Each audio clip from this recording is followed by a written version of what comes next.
أعوذ بالله من الشيطان الرجيم بسم الله الرحمن الرحيم السلام عليكم ورحمة الله وبركاته الحمد لله رب العالمين والصلاة والسلام على أشرف الأنبياء والمرسلين سيدنا وحبيبنا وشفيعنا ومولانا بالقاسم محمد وعلى أهل البيت الطيبين الطاهرين وأصحابه الميامين المنتجبين. Alhamdulillah, kita lanjutkan kajian kita pada hari-hari di bulan suci Ramadan. Alhamdulillah, kita sudah berada di hari yang ketiga dari bulan suci Ramadan ini.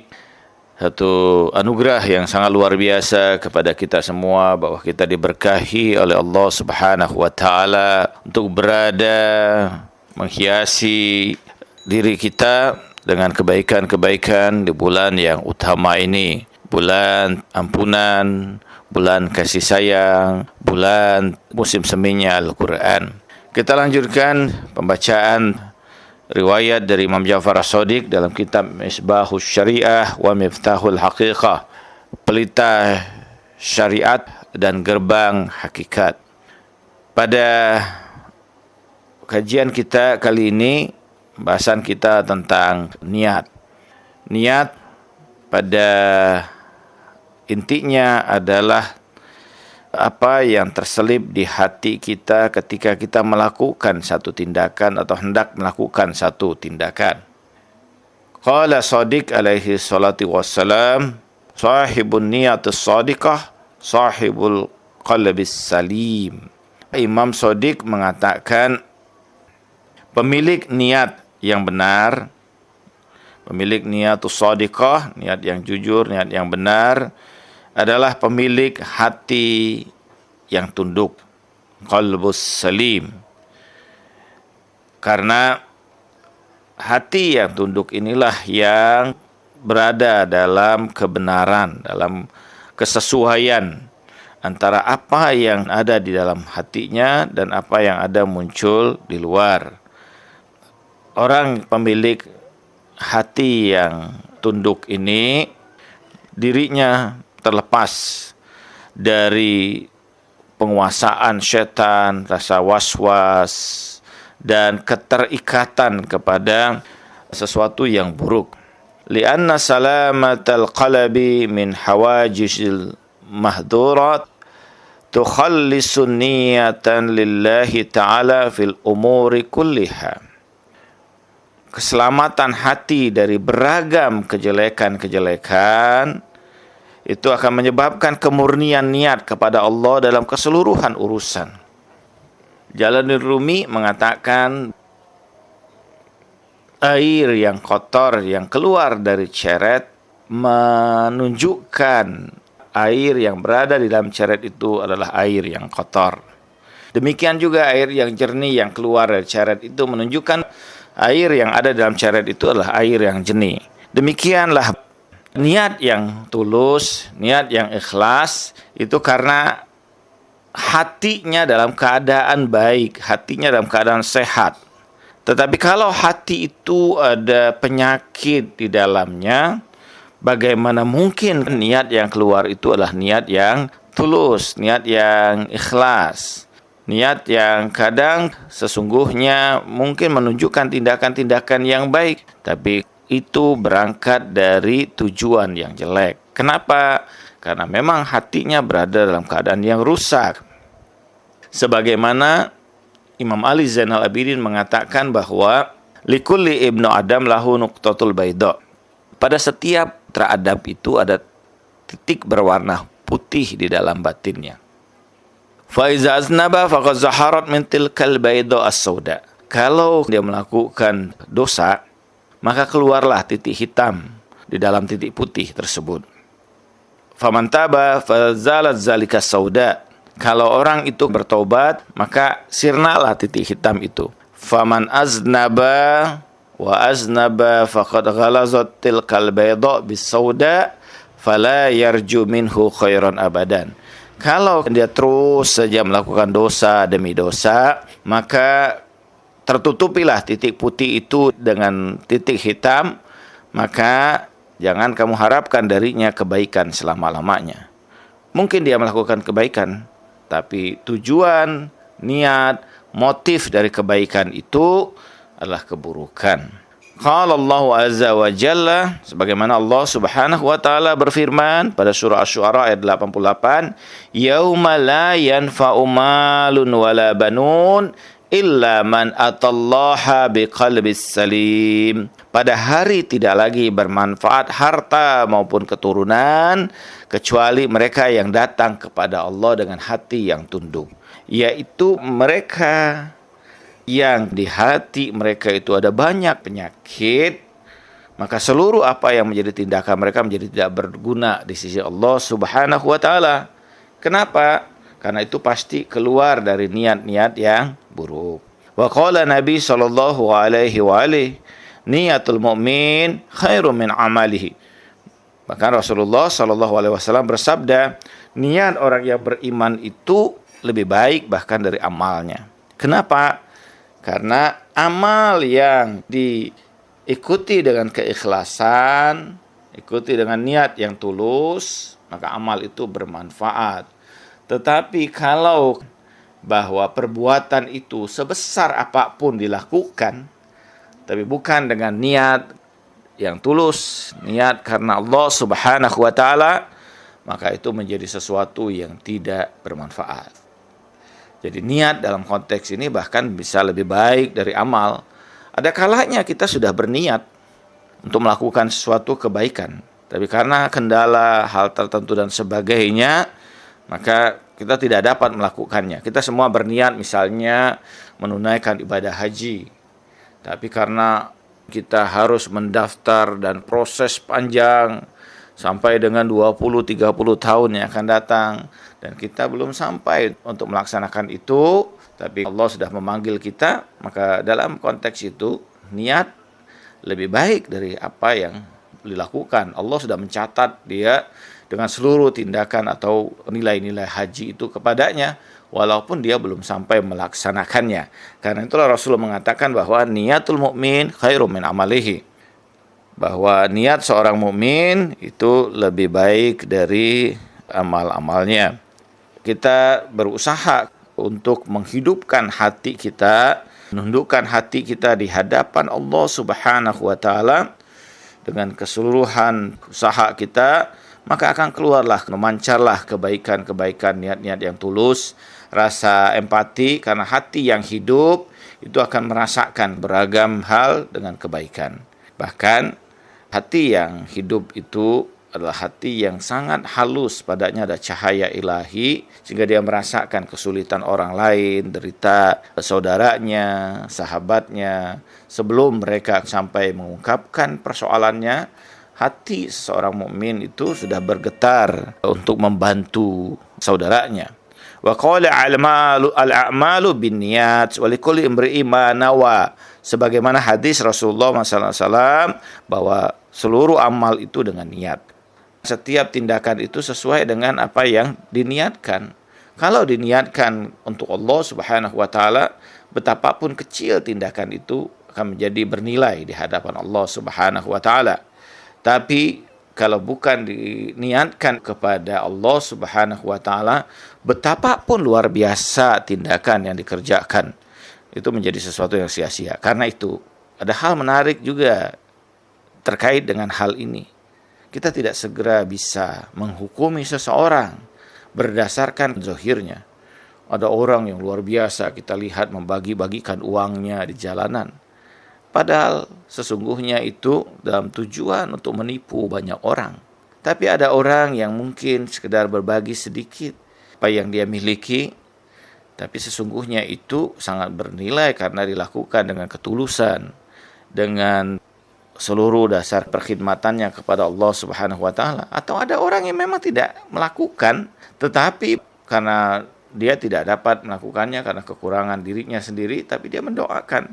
Ketika dia melihat orang lain dalam kesulitan, dia mendoakan kepada Allah, ya Allah, angkatlah kesulitan dari orang tersebut, berikan kebaikan untuknya, lepaskan dia dari kesulitan-kesulitan yang dia hadapi. Maka ini sesuatu yang luar biasa. Itu terselip di hati mereka, tapi itu hanya muncul dari hati yang hidup. wala budda lil 'abdi min khalis niyah fi kulli harakatin wa sukun.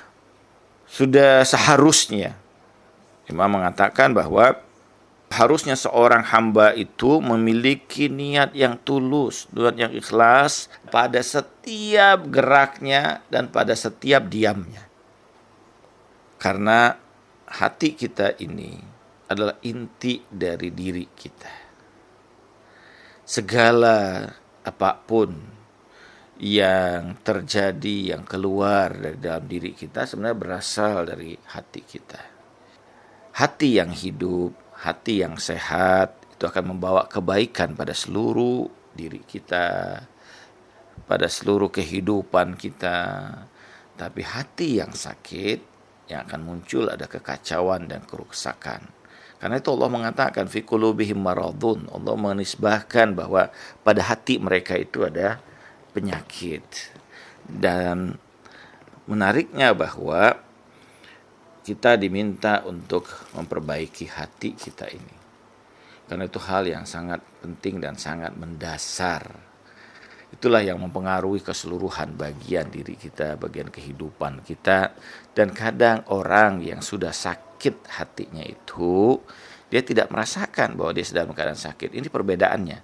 Kalau seseorang itu sakit fisiknya, sakit jasadnya, dia merasakan rasa sakit itu. Di mana bagian yang sakit itu dia tahu. Tetapi kalau orang dalam keadaan penyakit batin meliputi dirinya, dia tidak tahu bahwa dia dalam keadaan sakit. Bahkan tindakan yang buruk sekalipun kadang-kadang dikira sebagai sebuah kebaikan. Dia membela dirinya luar biasa. Dari beragam nasihat, dari beragam peringatan, dia membela seakan bahwa dialah yang paling benar. Dia tidak merasa ada kesalahan di situ. Dia tidak merasa bahwa dirinya ini adalah keliru. Dia selalu merasa dalam kebenaran dan selalu menjustifikasi setiap tindakan-tindakan yang dilakukannya. Karena itu Imam mengatakan kepada kita, hendaklah seorang hamba itu memiliki ketulusan niat pada setiap keadaan dirinya. Baik ketika dia dalam keadaan bergerak maupun dalam keadaan diam, maupun dalam keadaan menjelang tidur. Orang yang hatinya hidup, dia mengintrospeksi dirinya, melakukan muhasabah pada setiap tindakannya, pada kesehariannya, pada apa yang hendak dia lakukan. Dia memikirkan semua itu. Iz law lam yakunu bi hadzal ma'na yakunu ghafilan. Kalau tidak dalam keadaan mana yang seperti ini, artinya seseorang itu, seorang hamba itu tidak memiliki niat yang tulus, niat yang ikhlas, maka sesungguhnya hati mereka itu dalam keadaan lalai, dalam keadaan ghaflah. Dan hati yang ghaflah ini berbahaya. Kenapa? Karena ini menjadi makanan bagi syaitan. Dia berada dalam genggaman syaitan. Ada orang yang bertanya kepada Hasan al-Basri, ya Syekh, bagaimana keadaan orang yang ghaflah? Hasan al-Basri mengatakan bahwa dia bagaikan bola di tangan anak-anak. Yang anak-anak itu memainkan sesuka dirinya. Demikianlah hati yang ghaflah itu di tangan syaitan.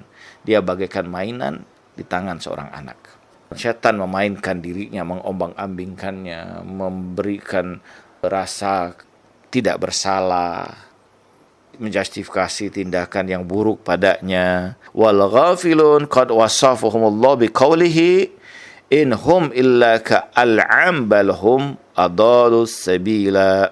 Orang-orang yang lalai ini Allah sifati di dalam Al-Quran pada surah Al-A'raf ayat 179. Allah berfirman, sesungguhnya mereka itu tidak lain bagaikan binatang ternak, bahkan mereka lebih buruk lagi jalannya, lebih jelek lagi dari binatang ternak. Binatang ternak itu menjadi binatang ya karena Allah ciptakan dia sebagai binatang yang kerjanya hanya seperti itu gitu, makan, membesarkan tubuhnya. Tetapi bagi manusia yang Allah berikan potensi, Allah berikan daya, Allah berikan akal pada mereka, Allah berikan fitrah pada diri mereka, Allah berikan hati pada mereka itu, tapi semua itu tidak digunakan dalam upaya mereka untuk memperbaiki, menyempurnakan dirinya, maka orang yang seperti ini lebih buruk dari binatang ternak sekalipun. thumma niyatun tabadu minal qalbi ala qadri safa'il ma'rifah. Niat itu muncul, terpancar dari hati berdasarkan kemurnian makrifat hati itu kepada Allah Subhanahu wa taala. Semakin seseorang itu memiliki makrifatnya kepada Allah Subhanahu wa taala, semakin terpancar cahaya Allah di dalam hatinya. Bukankah Allah Subhanahu wa taala dalam satu hadits qudsi berkata, la yasa'ani sama'i walal ard, walakin yasa'ani qalbul mu'min. Tidaklah meliputiku langitku maupun bumiku, tapi yang meliputiku adalah hati orang yang beriman. Demikian juga ketika Allah bersabda kepada Daud, ya Daud, pada hambaku itu ada tamanku. Daud berkata kepada Allah, ya Allah, Nabi Allah Daud alaihissalam menyatakan bahwa ya Allah, bukankah engkau Tuhan alam semesta? Bagaimana mungkin kau menyebut ada tamanmu? Allah mengatakan, tamanku adalah hati orang-orang yang beriman. Hati yang baik, semakin dia murni, semakin makrifatnya kepada Allah luar biasa, maka pada hatinya semakin terpancar cahaya ilahi. Semakin hiduplah dirinya ini, hatinya semakin terang. Wa takhtalifu ala hasabil ikhtilafil awqati fi makna quwwatihi wa dha'fihi. Keadaan hati itu pada tingkat yang seperti ini berbeda tingkatan satu dengan lain di antara seorang hamba berdasarkan tingkat kekuatan ma'rifatnya kepada Allah dan kelemahan ma'rifatnya kepada Allah Subhanahu wa taala. Wa sahibu niyatul khalisah nafsuhu wa hawahu ma'ahu makhuratan tahta sultani ta'zimillahi ta'ala. Bahwa pemilik niat yang tulus ini, jiwanya, hawa nafsunya itu berada dalam genggaman dirinya, berada dalam kekuasaan keagungan Allah Subhanahu wa taala. Allah tundukkan seluruh hawa nafsunya itu ketika dia berada dalam ketundukannya kepada Allah, Allah tundukkan untuk dirinya. Semakin ma'rifatnya kepada Allah Subhanahu wa taala, semakin Allah Subhanahu wa taala melindungi dirinya. Ada satu kisah menarik bahwa seseorang yang berada dalam perlindungan Allah Subhanahu wa taala, Allah yang mengatur dirinya. Ada dialog ini antara Allah Subhanahu wa taala dan malaikat Israel yang diungkapkan oleh Jalaluddin Rumi. Ketika Allah bertanya kepada malaikat Israel, wahai Israel, kapan saat yang paling berat engkau mencabut nyawa hambaku? Malaikat Israel berkata, ya Allah, ketika engkau perintahkan aku untuk mencabut nyawa hambamu yang berada di sebuah kapal yang diombang-ambingkan di tengah lautan oleh ombak yang begitu besar, sehingga kemudian pecahlah kapal itu. Dan engkau perintahkan aku mencabut seluruh nyawa hambamu di kapal itu, kecuali engkau tahan diriku mencabut nyawa dua hambamu, seorang ibu dan bayinya. Aku biarkan dia berada di antara serpihan kapal. Bagaimana bayinya itu berlindung kepada ibunya dalam dekapan kehangatan ibunya di tengah lautan yang ganas. Tapi ketika engkau perintahkan aku, ya Allah, untuk mencabut nyawa ibunya, di tengah dia mendekap bayinya, maka begitu berat bagiku melakukannya. Tetapi karena itu perintahmu ya Allah, aku lakukan itu. Kemudian Allah Subhanahu wa taala berfirman kepada malaikat Israel, wahai Israel, tidakkah kau saksikan apa yang aku lakukan kepada bayinya? Aku perintahkan kepada angin untuk melembutkan tiupannya. Aku perintahkan kepada ombak untuk melandaikan deburannya dan mengantarkannya ke tepian. Aku perintahkan awan untuk menutupi dirinya sehingga sengatan matahari tidak membakar kulitnya.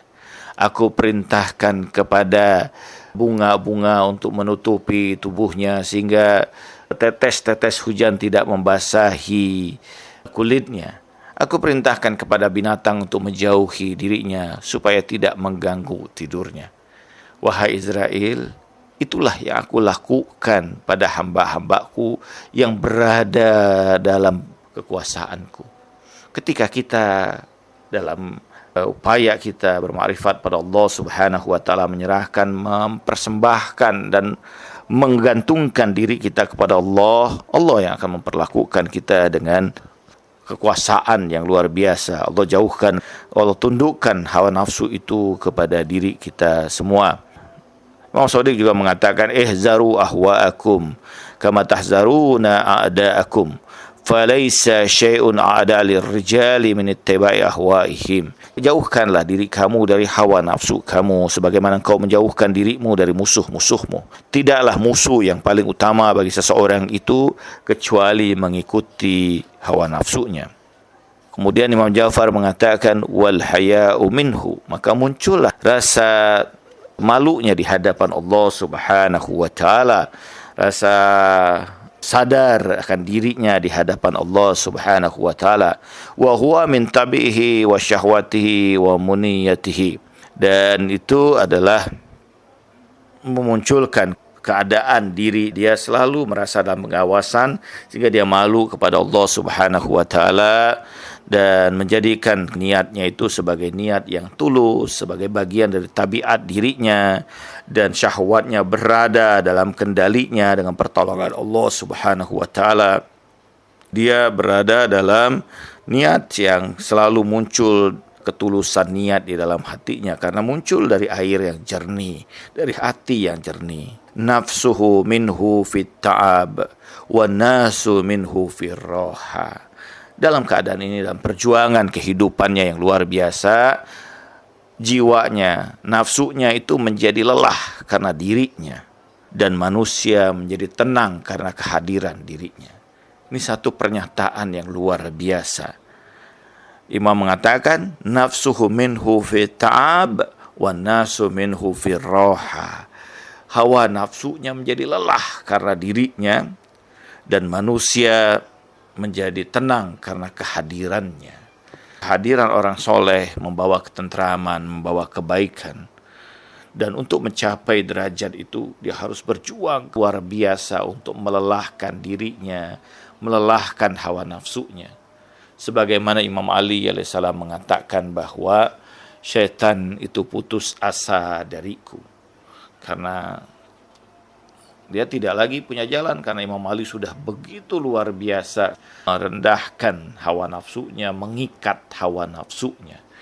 Proses yang kita lakukan selama bulan suci Ramadan ini adalah upaya kita untuk melelahkan diri kita, membakar seluruh dosa-dosa kita, hawa nafsu kita, untuk kembali berada dalam kendali kita, sehingga kita tidak lagi dikendalikan oleh hawa nafsu kita sebagaimana sebelumnya. Marilah kita akhiri ini pengajian Ramadan kita yang ketiga, dan insyaAllah kita lanjutkan esok hari dengan menutup dengan doa hari ketiga di bulan suci Ramadan. Bismillahirrahmanirrahim.